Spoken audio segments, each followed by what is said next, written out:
Yo, happy Thursday, everybody. Is Trump buying Binance? Binance US? No, like he's getting a stake. He's gonna get. I thought it was Binance US. He was gonna put a little investment in, but I guess maybe not. It's bigger. Tell me. Yeah. So apparently, the rumor is says Trump's finally. This is all by the Wall Street Journal. Says that Trump family's been in talks for stake in the crypto exchange Binance. Says Steve Witkoff has been involved in talks for a deal between Trump and Binance. And then Trump-backed World Liberty Financial could be part of the Binance deal.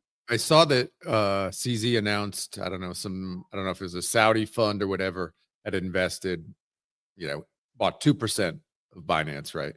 So yeah, it looks like Binance is, consolidating the powers that be to make sure it survives and doesn't run into any more problems, man. Well, and CZ comes out and says that is completely false. No. He said all of that is completely wrong. So awesome. Yeah, he said sorry to disappoint. He also put a 4 there. He says more than 20 people have told me that they were asked by the Wall Street Journal and other media, can you confirm that CZ's made a deal?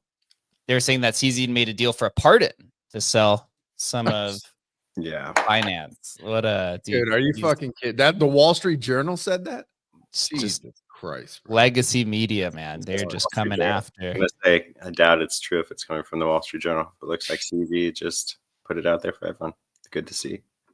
He said no felon would mind a pardon, especially being the only one in the U.S. who's ever been sentenced to prison for a single BSA charge. Feels like the article is motivated as an attack on the president and crypto and residual forces of the war on crypto.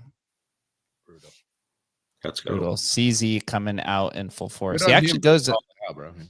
He actually comes out to say, and he actually quotes H Wonderland, who is a friend of ours. He comes out and says, you probably didn't notice the MGX invest in Binance news was announced directly on X, Binance, Square, and Blog. It's not embargoed with any traditional media. You are the media now. Also, don't forget that Binance is an investor in Twitter. They put $500 million into that. What was it, $44 billion deal? I think it was a few years ago. We are the media, man, dude. Legacy media just going out, dude. Bro, that's a nice Kicking and shout out by screaming. H, man. He got lucky there. That's sweet. Yeah, that's a banger. Yeah, dude. I bet you this post probably has got like insane engagement. Yeah, 139,000 views on that one, dude. Yeah, love to see it for the boys. Yeah, dude. So there's some interesting news today. Another one, actually, there was a second acquisition of the year. MoonPay acquired a company I've literally never even heard of called Iron, which is an API first stablecoin infrastructure platform, which is exactly the same thing as what, who was that? Stripe when they acquired Bridge. Yep. It was also an API based stablecoin platform. So these traditional and crypto native companies who are at the intersection of the on and off ramps between crypto and the traditional banking system are going all in on API first stablecoin infrastructure platforms. I think some of the leading speculation is a lot of these platforms are just going to create their own stablecoin, and then they can generate the revenues. Probably looking at Tether as being one of the most profitable companies in the world, just getting absolutely shellacked. Chris, what's your take on now a second M&A under the Trump administration? Not surprising that it's stablecoins. That's like the killer use case in the entire industry right now, and they also can't go down in value. People actually seem to like that. But as far as just where people should be looking is, if you're a business, you want to get into the industry, it's clear stablecoins are the way. I wonder what the acquisition amount was. I don't know how mature the company was or anything like that, but I mean, it's interesting to see. What do you think over there, Jake, Adam? I mean, for me, it's I think I just tweeted out, it's like stable coins are the new CBDC. Like, this is the thing. It's funny that we all feared CBDCs, but what this is like, this is traditional finance, Wall Street. Obviously, MoonPay here is making a play into the space. Like, this is where the money's being made. And it is what it is. Do I think it's great for crypto? Not necessarily. Like, I see these things for what they are, but like, look, this is where the money, this is like, people are tweeting, this is the killer use case for crypto. Okay. Right. I mean, this is traditional finance type stuff. It's good if you're a company creating this stuff. I mean, Iron, it's amazing.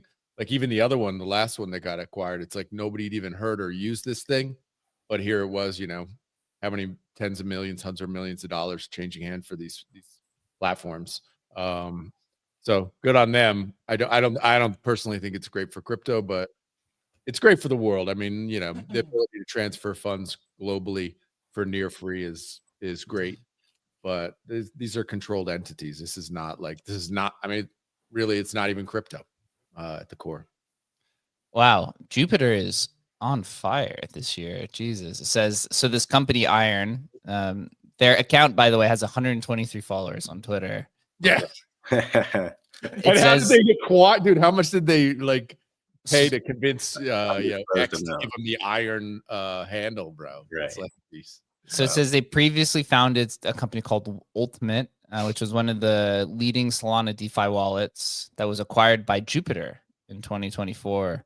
So this is a team that's now on its second acquisition. So sounds like they've built quite a large network. Maybe even Jupiter kind of helped with that. It's backed by a bunch of VCs. Not familiar with any of these. I've heard of Fabric before. I haven't heard of any of these other ones. Oh, Lightspeed. That's is that Lightspeed's a Solana fund, isn't it? Yeah. Yep. They do the Lightspeed podcast and everything. Yep. That's one with Mert, right? Or is he just a host of the show? Yeah, I think he just hosts the show. But in terms of stablecoins here, Dan Moorhead had a kind of interesting approach where he was like, I think that the CBDC kind of outrage is like overblown and we're at a disadvantage. And he was like, because they passed that CBDC bill, not allowing them in the United States ever, basically. And he was like, I wish the free market would just kind of let it happen. But I actually like our structure better, where we have the free market coming in. You have more options to choose from the private markets. And then you can just choose the product that you like the most, rather than like the digital euro is going to be completely controlled by the European government. And that seems like obviously entrapment. That seems like a huge mistake. But it was interesting to hear someone as kind of like mature as Dan Morehead being like the CBDC regulation is overblown and stupid, and we should actually just allow them. I kind of was surprised by that. Interesting. So I think PayPal has a stablecoin now. Obviously, there's USDC and USDT command like a large majority of the market. Do we think, Chris, do you think we'll end up with dozens of stablecoins that'll be niche, or do you think it ends up where USDC and USDT end up just swallowing the market after a bunch of these experimental stablecoins pop up? Yeah, I think we'll have like thousands of stablecoins, but it'll be a power law, just like everything else in tech. I mean, USDC, USDT, I think those are going to be hard to shake, right? I mean, USDT couldn't get regulated out of existence when the entire industry was about to get regulated out of existence. So I think if they couldn't have killed it yet, I don't think that they can kill it going forward. Yeah, I totally feel it. So I'm thinking on the larger side of things, you have a market structure bill that's coming and a stablecoin bill. Obviously, the companies who are here for the long term are buying up different types of stablecoin companies in preparation of, this insane revenue model. I think like stablecoin issuers are like the number one business model of the industry. Do we have any thought of what comes next? What are like the next type of companies that traditional finance or even just crypto natives are going to want to? Right now, they're buying kind of the on and off ramps. But what comes next? Adam, do you have any thoughts there? It was Ron. I was on Space with Ron the other day, and I guess he actually is part owner of a centralized exchange in the US. And what they are now offering, which I was like, bro, I got to try that out, is basically you get a credit card from the exchange.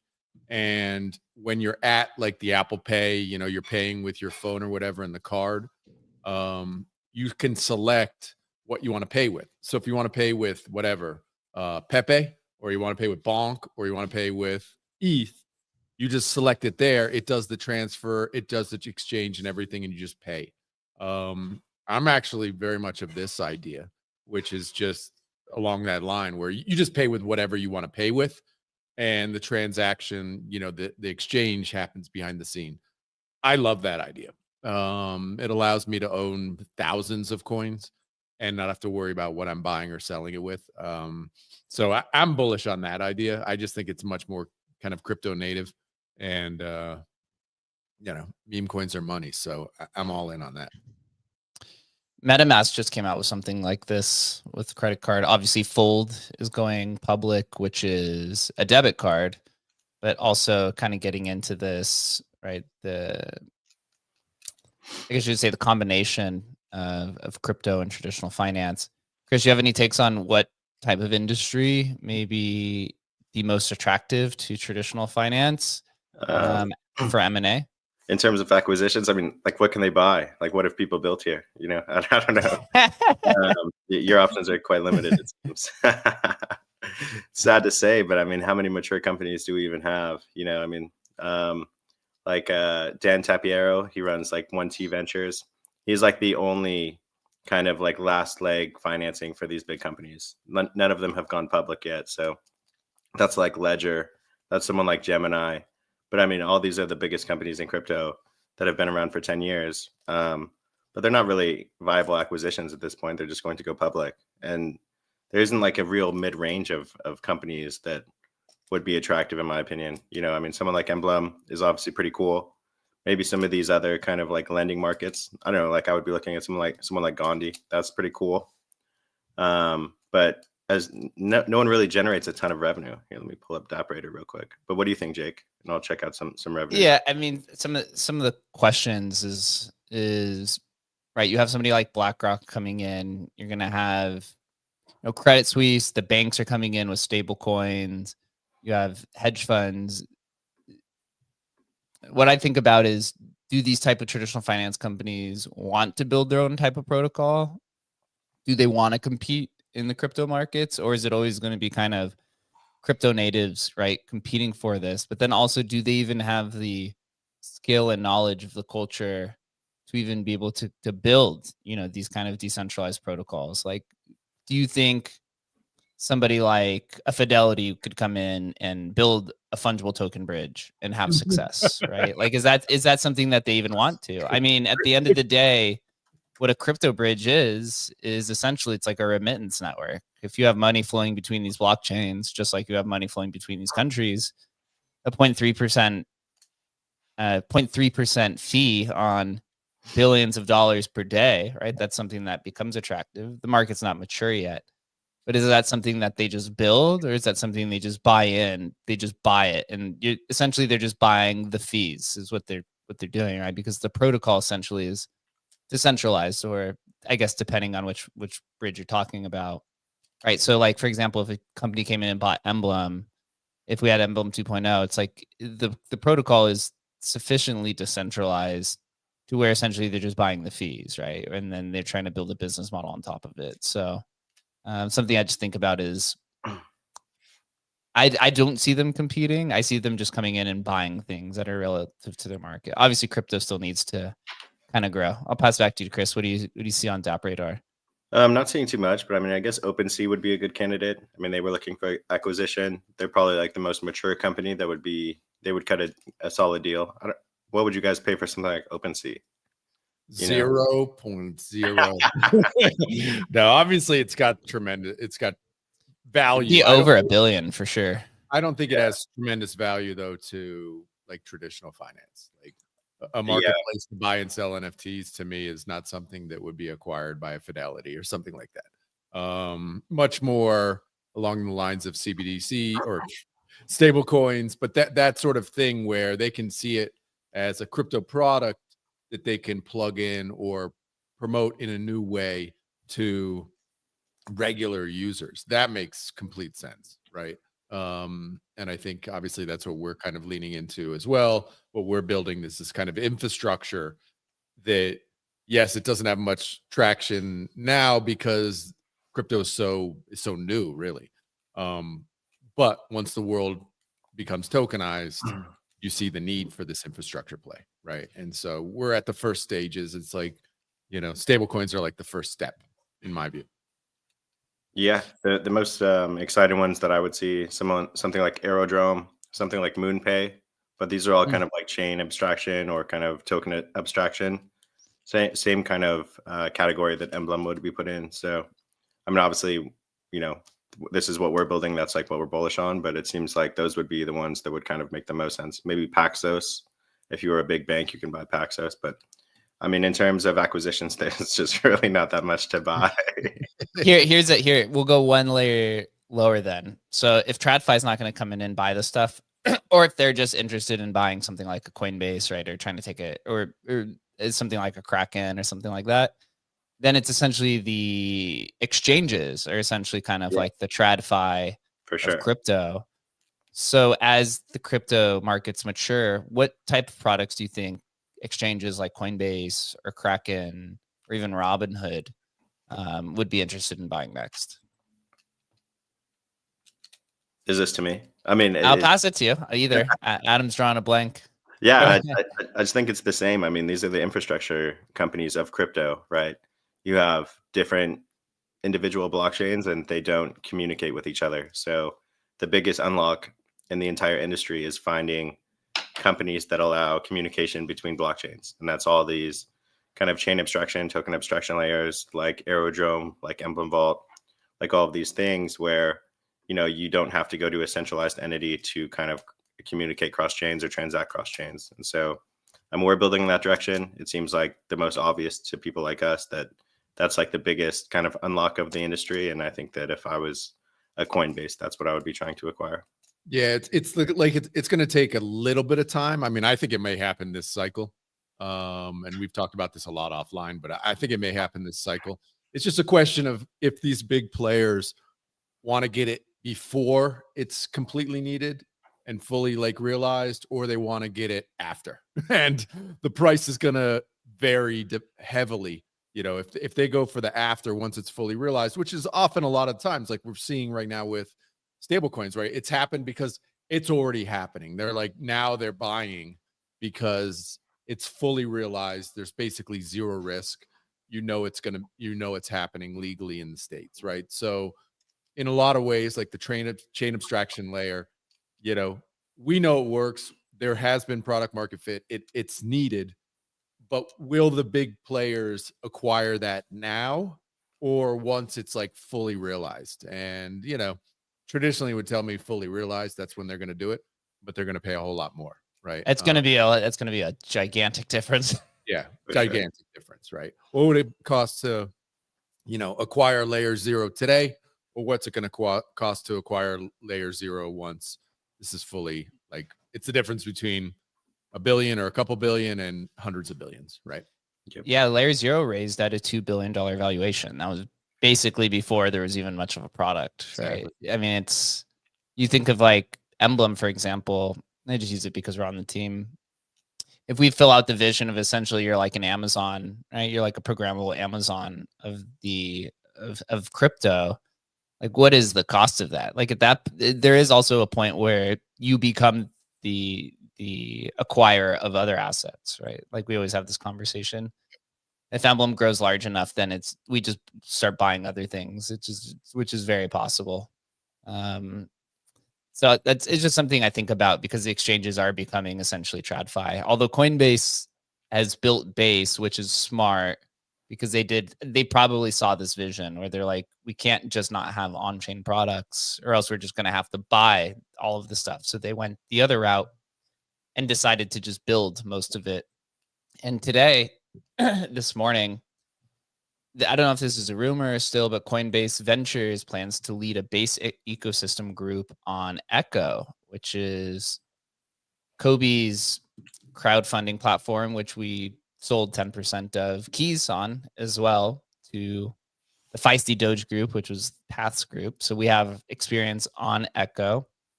This also fits in this realm of ICO 2.0 era, where users, right now it's just accredited investors, can get into these seed rounds very early, in the earliest rounds, even before VCs, and find some success. Although I think the goal is to eventually open this up to anybody at some point in time when the accredited investor rules change under Trump administration. Or I think that's somewhat of the hope there.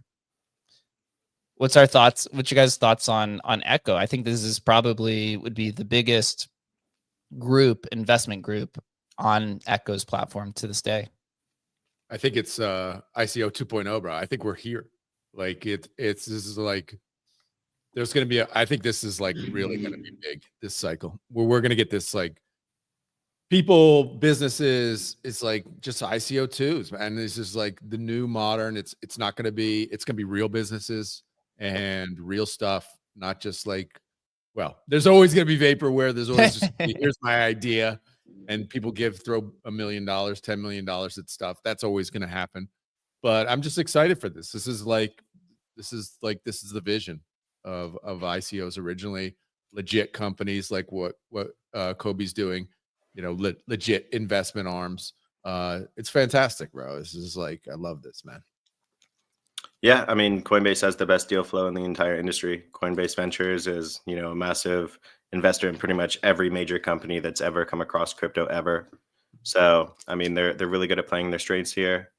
They have the best deal flow. Now they can offer the deal flow to just the broad crypto market users, and also build up their kind of Base ecosystem application layer at the same time. So one of my favorite companies in the world, Coinbase. I think it'll easily be $1 trillion company in the next 10 years or so. But super strategic move from them, and I love to see the way that they operate. This is very crypto savvy. Like, you would have to be essentially, quote unquote, like in the trenches to understand to open up on Echo, because they know the influence that Kobe plays, and also how crypto native he is, and how the community views him, and that this is kind of crypto's culture, right? They're trying to basically even the playing field and give the average person participation. But on the other side, they're now allowing any builder to essentially participate in this. Like, for us, for Emblem, right? We're just kind of like just a team that's never raised any venture capital for equity. And so this is kind of the platform that you would go to, where over the last few years, investment has shifted to where most companies don't want equity in the company anymore. They want the tokens, right?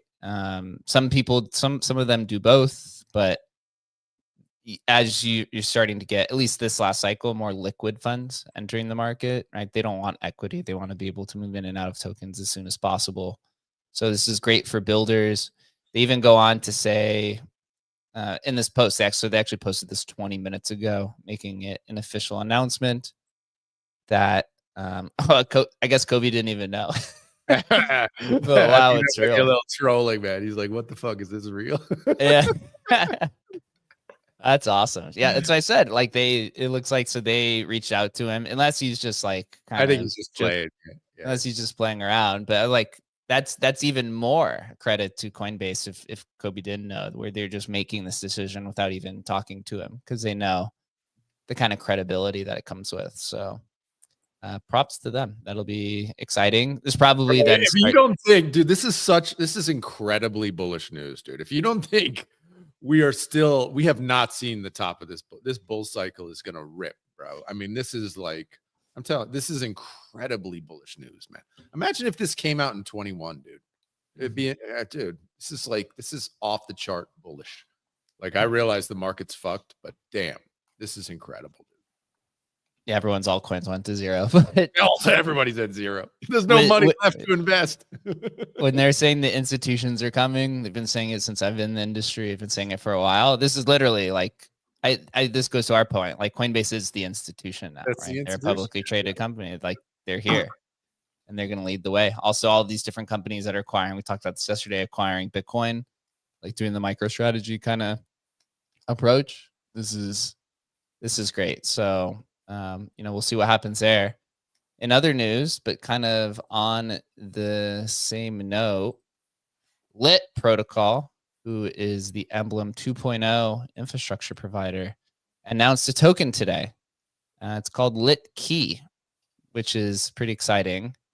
And from when I was reading it this morning, well, you could see there's Emblem right there under the chain abstraction and DeFi. They've got quite a large community, I have to say. Oh, they have Hustle there too, as well as AI, infra, and agents. So sick. Yeah, Agent Hustle. The Agent Hustle V2 is built on top of Lit Protocol. Emblem 2.0, the vaulting protocol, is built on top of Lit. It's a TEE system, which TEE has become quite popular over the last maybe year and a half or 2 years as the technology's progressed. TEE was actually something that Shannon thought about and posted about in 2016. And had to create his own TEE system in 2020 before literally anything even existed. So we found Lit Protocol. They provided everything that we need to do. If you're in the Bitcoin ecosystem, it would be kind of similar to what ICP does for Odin Fund, or something I'll talk about next, what Near is doing for a few other Bitcoin protocols. It's basically a way to secure the private keys in this kind of like maze. But they do something different. Then Lit Protocol does something different than the other two, is they allow this thing called programmable keys and wrapped keys, which allows Emblem Vault to work. So it says here, their mainnet beta secures over 100 million in crypto assets. It seems like the token itself is going to be like a utility token where you pay for different types of, I guess you'd just say, actions, like signatures, which we would use. So anytime like you would mint an Emblem Vault, that's like one Lit action. And so you pay for these actions, which are just decentralized signatures with the Lit Key protocol. It said that they were actually doing their token distribution with Legion. Legion is an Echo competitor. It's literally like, again, kind of going down the same path where these companies are, these big companies who are trying to do their TG are just partnering with Echo and Legion. I think Legion's number 2 to get these token distributions out. I would like to do a keys round actually on Legion once we get all the Emblem 2.0 stuff live. But what did you guys thought on Lit Protocol? One final kind of note here. I would fit this kind of in this category of things like kind of like decentralized computation, like what you see with like I guess you'd say, what is it, like Arweave, where you can store like different types of data there, right? That's kind of one. You have decentralized file storage is one, right? With like Coin was there, and Filecoin, and some of these other ones. Is that, and this is kind of in its own category, but it's called decentralized key signatures. Is that so? It's really this ICP and Near are really the only ones I'm aware of that do that. And both of those are blockchains. This is a protocol. I think this is actually an app chain. I think they use Arbitrum's tech stack.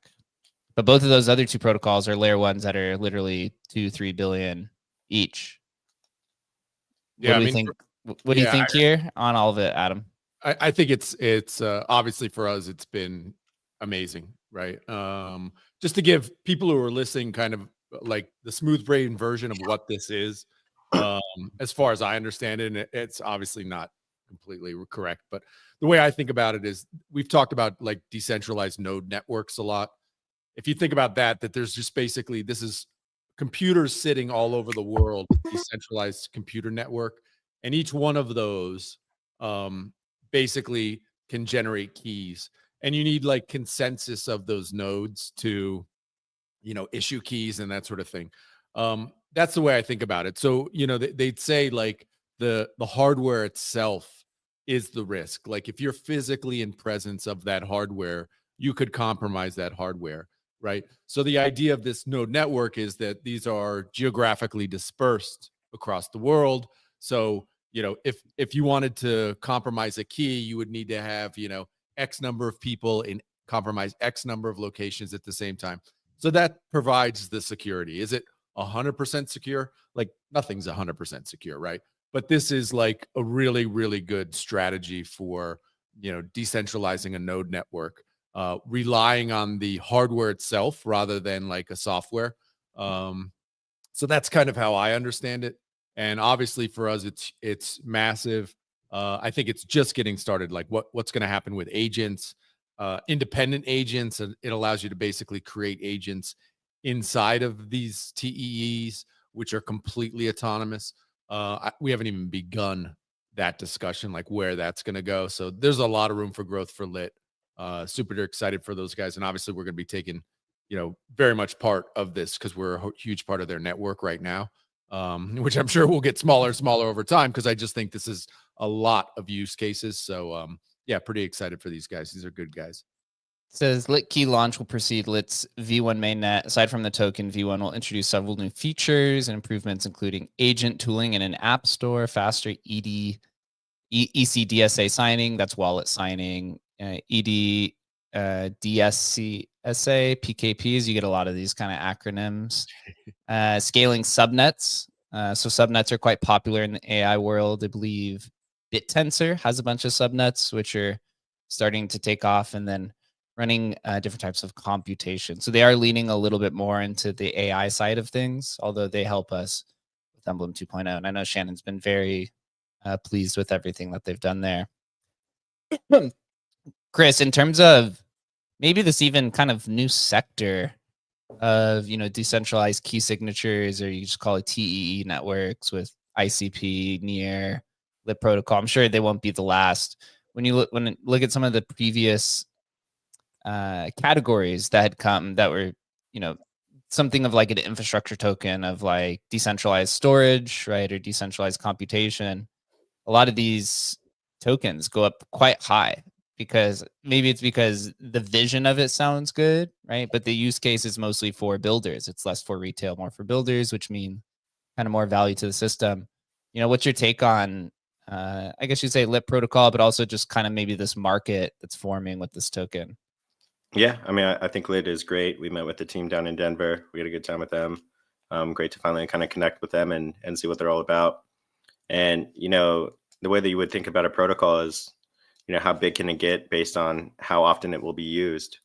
And so when you look at some of like these storage protocols like Filecoin or IPFS or any of these, you can see the use case of them being massive because you can see a lot of data moving on to be stored by them, or at least secured by them. And that's kind of the same with keys, right? In crypto, you have private key, public key technology all throughout the entire ecosystem. So the use case is monumental because every single blockchain uses private keys.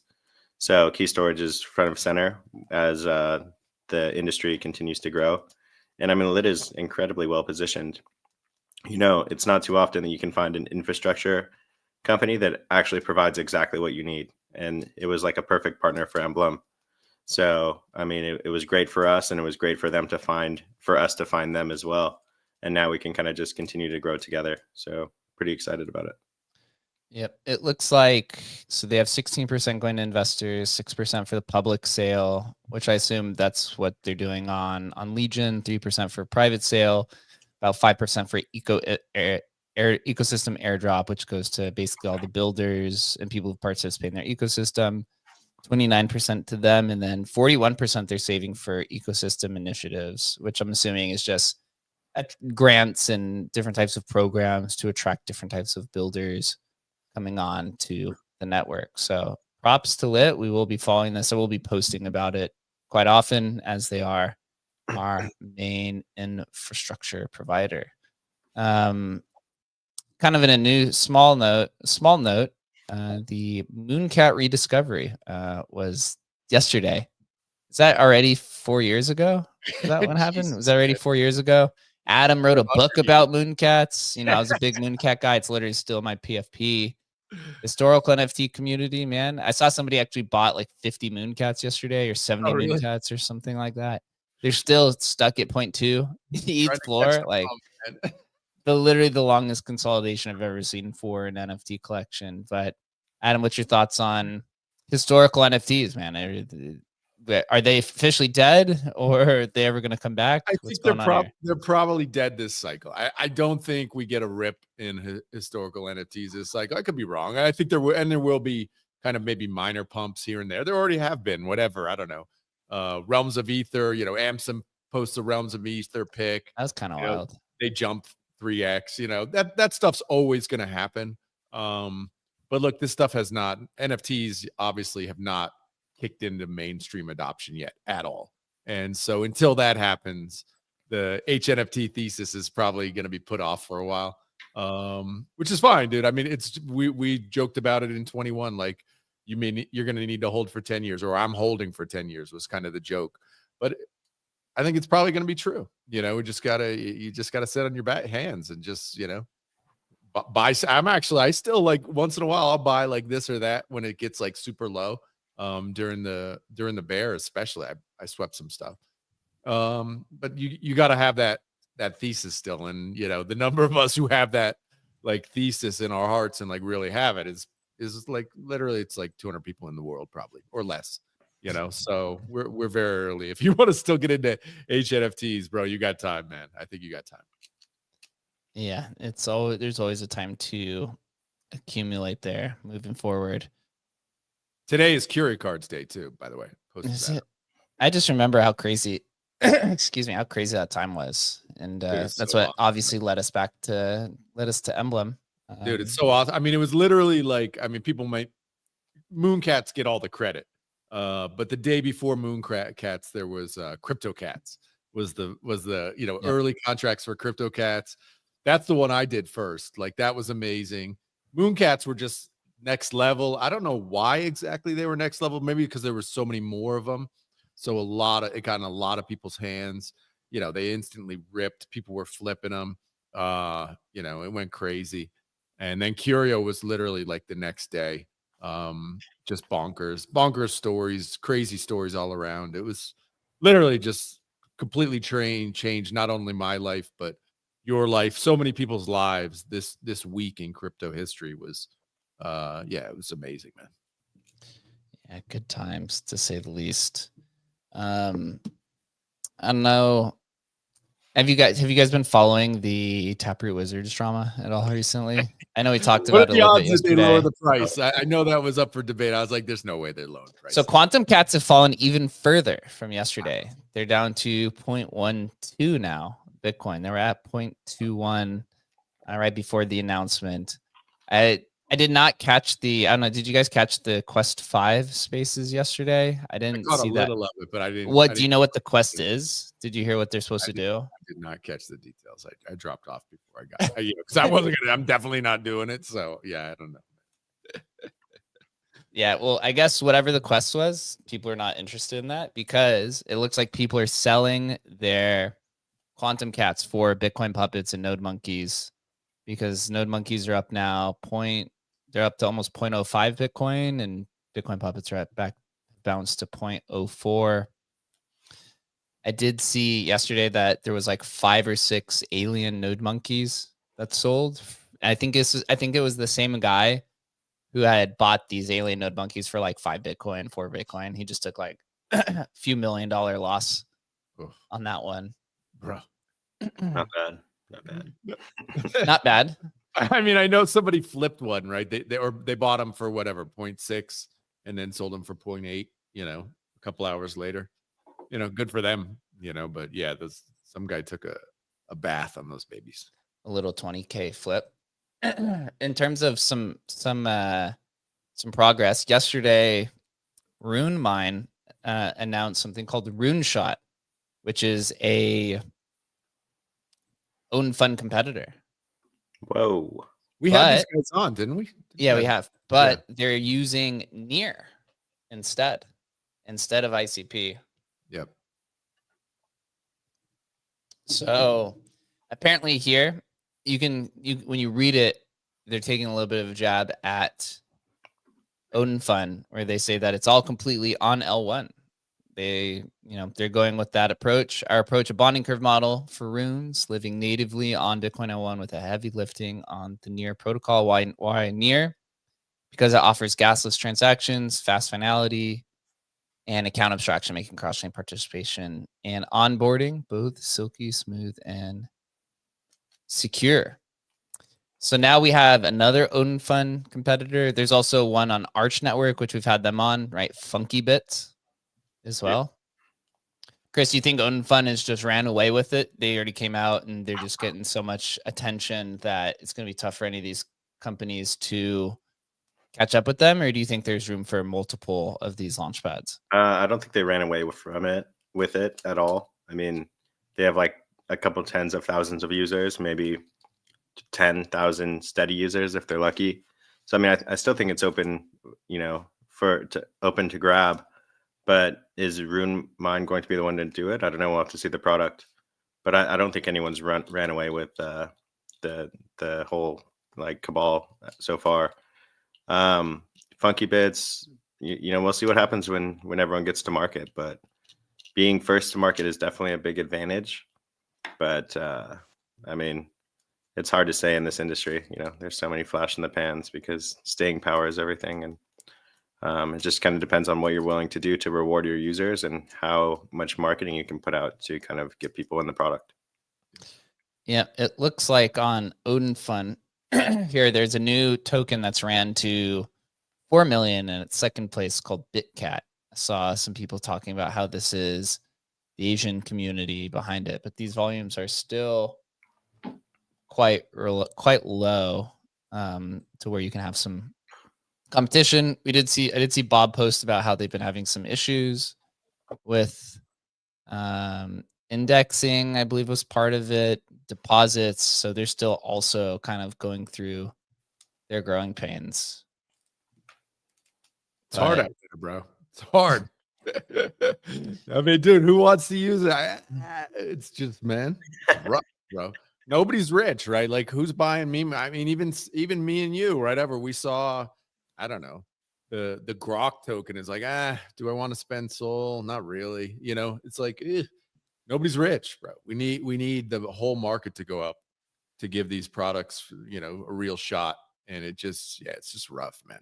Yeah, well, the thing is, like, people have been waiting for Arch Network for like 6 months at this point. I actually learned recently that Liquidium was built on ICP. I thought it was built on Arch Network when there was, I remember there being an announcement of Arch Network going over, but they moved over to ICP now.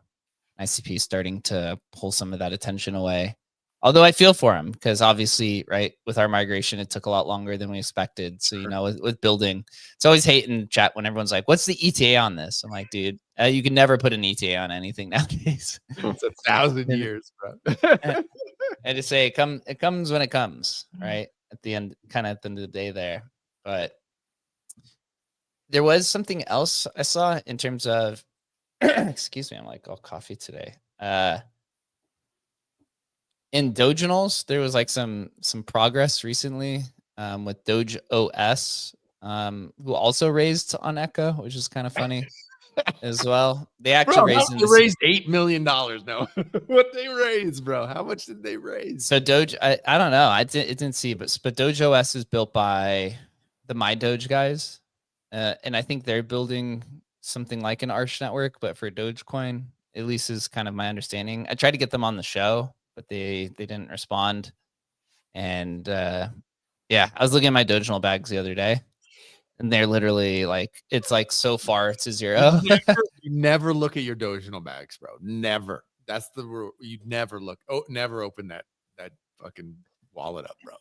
They are like, it's your moon bag, bro. Yeah, they're like so far down to zero. You didn't think they could go lower, bro? How low can they go? Like how low is it? How low is low? So, dude, let's pull it up here. What was it at?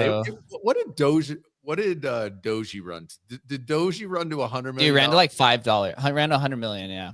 Good God, dude. Good God. 100 mil. Crazy. So Doge maps are down to 1 Doge. Doginal mini Doges was the #1 collection. They're down to 640 Doge. So they're down like, they were up to like 2,000 USD at one point. Let's see. I thought they had charts here to see. Yeah, look at that. They got up to, I think this even came later. Oh no, maybe not. So it was up to, yeah, like 1,300 Doge or so, about, or 1,600. Looks like this is off a little bit. 2,000 Doge was like the highest that it got up to. So man, I don't know. I would love a token ecosystem. You know, it shows Doji there. Let's see. Scroll in on that. On Doji. Yeah, what's Doji at? Doji is at $8 million market cap. Oh man. Yeah, the interface is a little better though on Doggy Market. Yeah, but man, you know, it's thinking about like all these different inscription ecosystems that popped up over the last 2 years. Litecoin Ordinals was like first to go to zero. First out the gate and first to go to zero, bro. I would say my Stamp friends are gonna hate me to say this, but I think Stamps was like second to go to zero after that. Yep. And then it was Doginals have been kind of slowly crumbling there. It's really Ordinals and Runes are like the only ones to remain. We do BRC20 is about to get a rejuvenation as well, which I'm excited to see. I'd like to see Stamps and these other ones come back. SRC20 would be cool. It's with these type of things, you just need builders to come in, and just the builders never showed up. I don't know what it was. You think of like in a different reality where Litecoin Ordinals would have taken off instead of Doginals. Bro, I'd be retired on my island, bro. Inscriptions though also went to zero, but we are going to be helping some Inscriptions communities move over to Base. So once we launch on Base, actually I believe we're going to be testing it this weekend. MF Pers and Peepers, those are both virtual Alaska's collections. Yep. We're going to be helping to go to Base. So if there's any of these inscription ecosystems that want to move to Base or to Merlin or wherever, you know, we can help them start trading. It's really, those are like the MF Pers is one of the communities of these inscription ecosystems that actually like stuck around and actually formed a community. Yep. Like on Doginals, I think the only community that formed was like the scam Doginals collection. The scammers. Scammer communities. Doginal dogs are not the best communities, bro. Let me just give you a hint. They usually don't have staying power. But MF Pers, man, it was a great, you know, derivative. You know, they got Chris involved, you know, the artist. And so I think that, yeah, it just has a lot more legs. They're cool PFPs, so they last. It's tough, man, but hey, you know, this is like the opportunity in crypto is like these things never really die, as obviously the rediscoveries have shown. these things can come back. And especially if you have like a core base of holders who have like a pretty cool community, and they can maybe pop over to a new chain and, you know, find new legs and whatever, and just kind of move around. And like, this is early days of figuring this stuff out. Obviously we've learned that, you know, the early, you know, fungible protocol tokens maybe don't have legs right now, but they may in the future. Like, who knows, man? Who knows? But yeah, right now it's dead everywhere. Man, NFTs are so much more fun than meme coins. Like, I miss the NFT run. It's just the communities. I would say the community's a little bit more. There's a little bit more cohesiveness, I would say, or there's a little bit more feeling of like belonging. Maybe it's because it's like that identity aspect to it. The identity, dude. It's the picture in your profile. Like, it's just, it creates a connection with humans. It's way different. A meme coin can never do. Like, you could tweet out the meme a million times, but having the PFP is a different game, man. It's totally different. Do we think NFTs come back? What do you think brings NFTs back? Is it lower prices? Obviously helps, right? As ETH is now like a CryptoPunk now, I think is like $70,000 or $60,000 or so. A lot of these other ordinal collections right now, like Bitcoin puppets were 20 grand. They're like $3,000 now, right? Yeah. So like you'll have new people come in. But what is like the next thing that gets the NFT community going? Is it like a killer application of some sorts that like gets people kind of gambling again or speculating? It doesn't seem like it's new collections, because if you can't even bring value to some of these older ones, saturation is not going to help, really. What do you think it is? We've seen it. It's like, once you move into, they're easy to create, right? Which Pump, you know, obviously highlighted that. Once they're, you know, it's a one button click to create them. The creation itself isn't the value. The scarcity itself isn't the value. The value has to be something else. And that something else is really difficult. You know, it's easier for an artist. It's easier for whatever, a celebrity, to momentarily create value, but it's really hard to hold that value. And, you know, I think that's where like historical NFTs have a longer term advantage. It's just like Lindy effect. These things have been around for a while. They're more known, and they'll only become more known, right, over time. But, you know, and that's why like punks have an advantage. And not to say like node monkeys and puppets and all these kind of ones which have now gone through a cycle of boom bust can come back to boom again. Whether or not, you know, everything rips higher, you know, probably not. But can these have long-term value? Sure, absolutely. Like, we've seen that. And so, you know, will it ever? I don't think NFTs are ever going to be as crazy as that initial hype cycle, because it makes no sense. If I can put one out and it moons, what are the odds it's going to be able to maintain that when Chris can put another one out today as well? And it's complete saturation, right? So I don't think we'll ever get that again. That was kind of just a magical time. But, you know, NFTs are always going to be here, and they'll always be kind of ones that, you know, have the longest staying power. And, you know, those ones are going to be super valuable. It's the 10-year thesis, bro. It's the 10-year thesis. The one thing CryptoPunks and Rare Pepes had an advantage over the other historical NFTs is that the community stuck around through the bear market. So all these ordinal collections are about to be tested to see which ones are going to stick around. I can tell you it's probably going to be the same 5 to 10 that are already there. Because the cost of entry to create an ordinal collection is already so much higher because of the inscription cost. Although right now it's bear market, so it's quite low. But, you know, before, I like the idea of like the frogs, you know, because they were like one of the first ones to really pop. Like, I think those, you know, if you're looking for like, well, what's the ones I'm going to buy in the uber bear market, and we're not there yet, right? So, you know, 2027 or 2028 when we're not there yet. Oh fuck, dude, how much lower are we going? Not even close, bro. We're going much higher. Then we'll crash, and during that next really, you know, terrible, where people are like, this was all stupid again.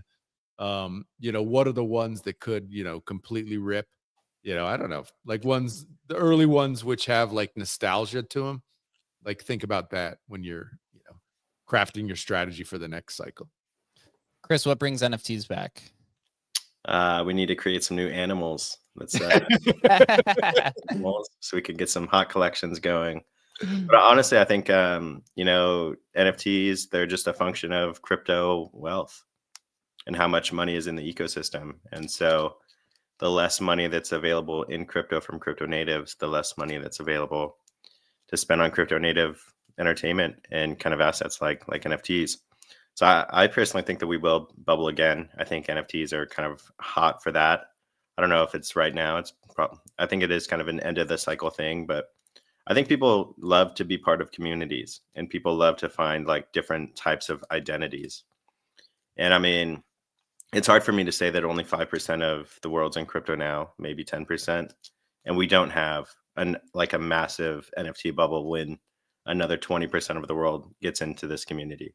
We might have an oversaturation of assets for the size that we are today, but we're massively undersaturated for how big this industry is going to be.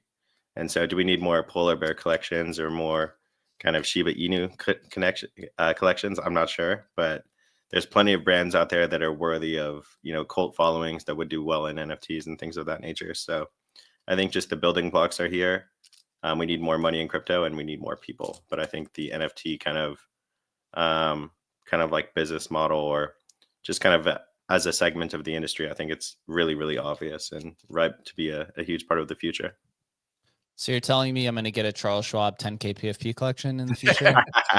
I could see you getting a 10K Charles Schwab like VVIP black card NFT. Yeah. I mean, like, dude, Chris is so right. It is so much is driven by crypto wealth. Like, it's like, I don't know. I'm just thinking, like, what's the one thing when I think of like ridiculous NFT bull run? And I think of like the Kevin, NFT, right?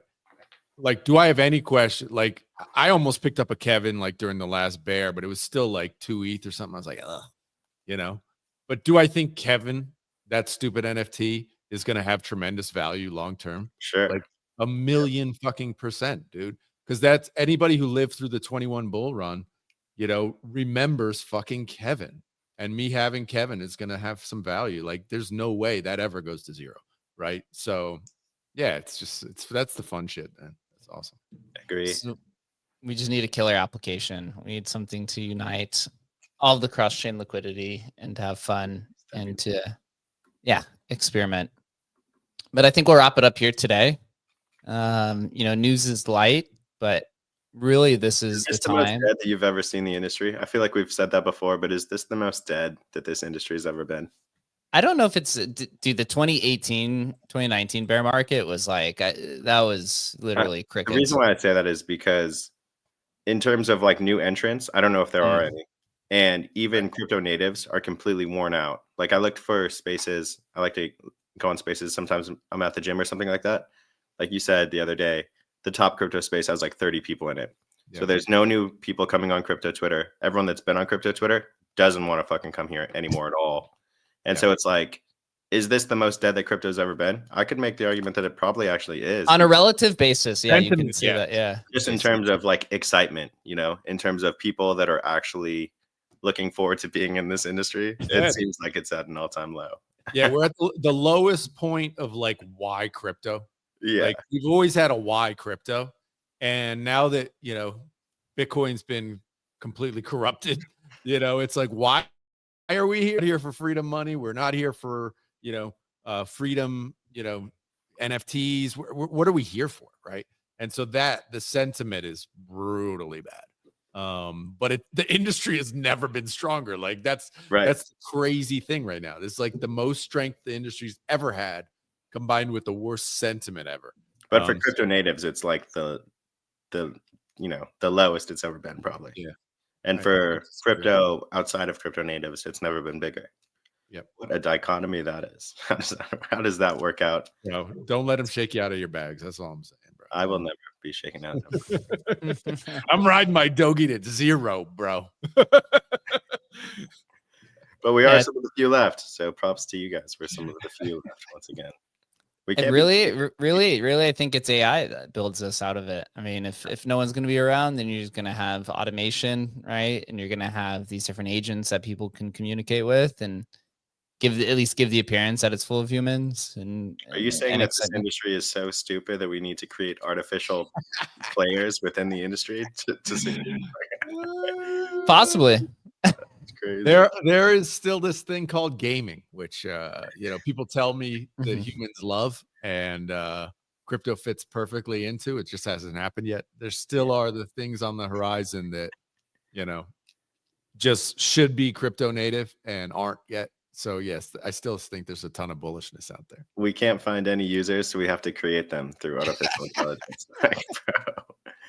What an industry! But crypto, at least you can create left and right curve AIs.